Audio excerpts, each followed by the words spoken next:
Hi, I'm Professor Elliot, and today we're checking out the Salton Sea. This is Adventure Club. Step outside and we are going nowhere, but it's probably somewhere that I'll stay. Take a drive and we can watch the sunset. Don't tell me you're done yet. No, not today, 'cause I'm 1,000 miles away.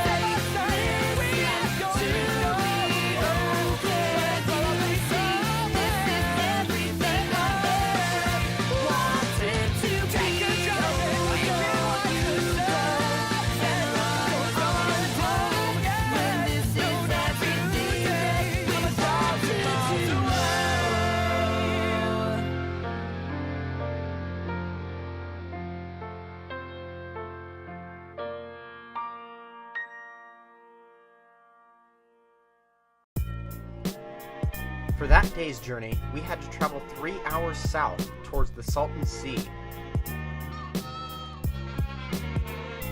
In 1905, farmers wanted more water down here. They got a little bit greedy, so they carved a couple of aqueducts into the Colorado River, and it flooded, and it kept flooding for 2 years straight. They determined that they needed to put in a dam somewhere. They ended up putting up the Hoover Dam. That was their solution, and it controlled a lot of the flooding. After that point, this actually became kind of a touristy area. People would come here, camp with their families, enjoy the time out on the boats, on the water. The problems, though, after that started to kind of pile up. Cities like Palm Springs started popping up, the farmers started grabbing more water, less and less water started going into the sea.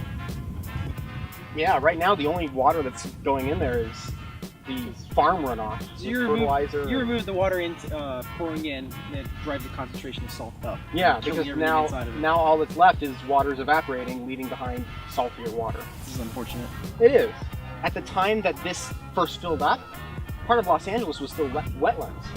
And so that's where all these migratory birds would come and land on their way south and back up on their way north. And during the time that this flooded, Los Angeles was built up and there's no more wetlands there. So they stop here now. But now this is drying up. So once this dries up, where do all the migratory birds go? No clue. Oregon.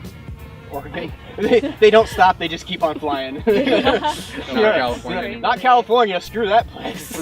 How long did it take to fill this up? 2 years. 2 years. 2 years of continuous flooding. The entire volume of the Colorado River dumped into here when that happened. What year was it? 1905. How fast is it receding every year? I'm not entirely sure how fast it's receding, but it's definitely getting saltier and getting worse. Part of the problem is that all that runoff from the farms, it's all fertilizer and it's pesticides and things like that. Because of just the nature of it stagnating, hundreds of thousands, if not about 1 million fish every year die off. They just land on the beach. I mean, you walk around and it's not sand down there, it's mostly just crushed bones. But if we get a big whole bunch of wet years coming, Maybe. I mean, the issue there is that, we're 6 or 7 year drought now, and so how much longer does it take, Yeah,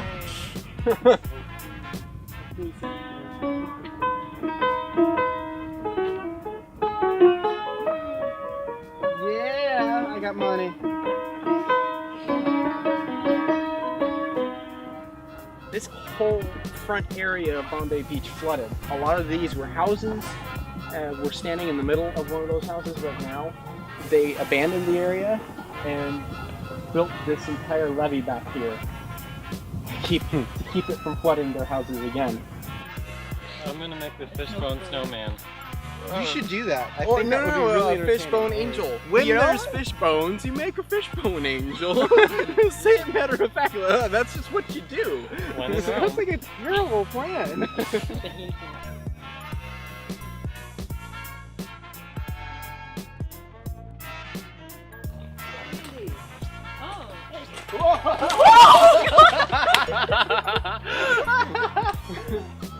Oh! That pinata bled out. It's a trap. Like that pinata party and a pinata here. No, that pinata bled out. Like, look at it. Oh wow. Pinata bled out. Whoa, cool. Oh. Is it dildos or dildoes? Anytime there's more than one, it's too many. Oh god. Gee, it smells like bacon. It smells so bad. Oh, jeez. Yeah, let's get the hell out of here. Abandoning the post-apocalyptic Bombay beach, our next stop was the large-scale artwork called Salvation Mountain. It was built solely by a man named Leonard Knight. He was down here with the military, and he was originally going to leave, but before he left, he decided to make a little bit of a monument for Jesus. The days turned into weeks, and the weeks into months, the months into years.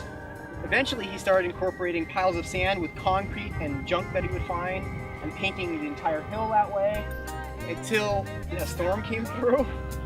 And because it was built out of sand and junk and concrete, the entire thing came down. That was a sign. Yeah, and he took it as a sign. He thanked God for telling him that the mountain was unsafe. He specifically said he's going to do it with more smarts.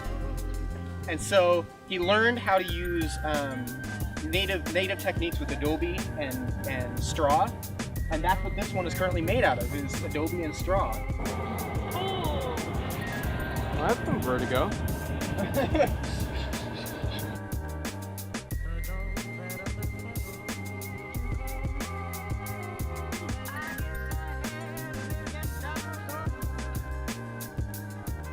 Although Leonard Knight passed on in 2014, his artwork lives on in the hearts of many, many people. Visitors to the mountain are encouraged to bring a donation of paint so that volunteers can continue his work. In fact, Salvation Mountain Incorporated was formed to preserve and maintain the mountain, as well as take care of his cats.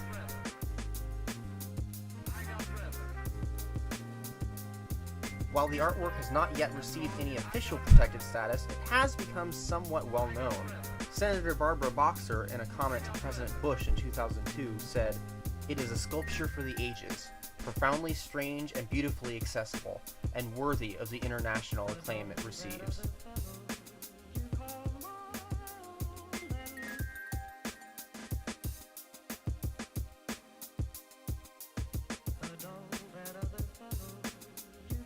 With our hearts filled with inspiration, we decided to turn to nature next. Specifically, the mud volcanoes and mud pots that give energy to geothermal power plants nearby. A mile below our feet is a huge magma chamber, 12 miles long, 2 miles deep, and 4 miles across. Wow. Hot water rises and it reacts with the limestone, creating CO2, which bubbles up through the surface and creates these mud volcanoes. They use the energy from the magma to heat up steam generators.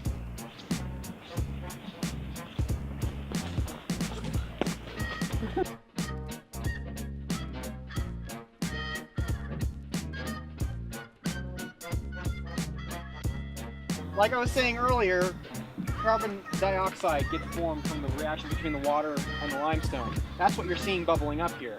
So my recommendation, don't go down too deep because the carbon dioxide likes to settle in these puddles here. So if you go down there, you will probably suffocate. As cool as it looks. Just be careful when looking around.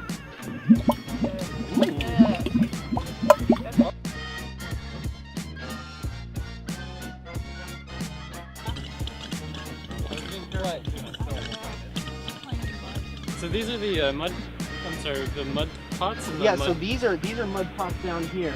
These up here are the mud volcanoes. The only real distinction is that these are concave, these are convex.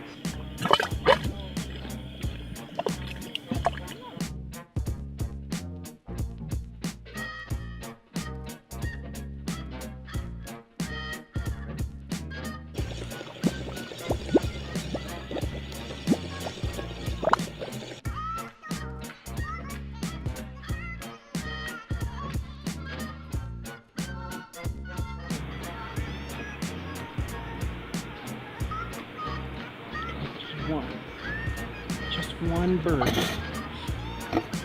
in his face. Come on, just one in his face.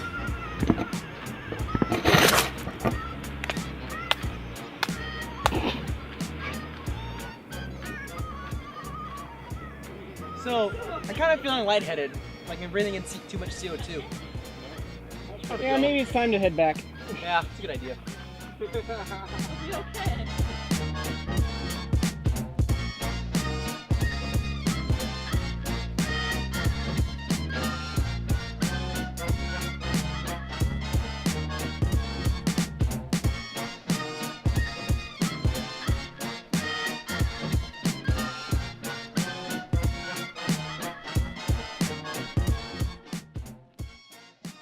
Thanks again for joining us. Before I end this episode, I want to invite you personally to join us in a free screening on Friday, April 24th. We're going to have free food, free drinks, and we'll be selling miracle berries. If you don't know what those are, you're in for a treat. I linked to an event page down in the description. There's a little bit more info there. Also in the description is a link to the Google Photosphere that I took about 6.5 minutes into the episode. You might find that interesting. As usual, like, comment, subscribe, and keep on adventuring.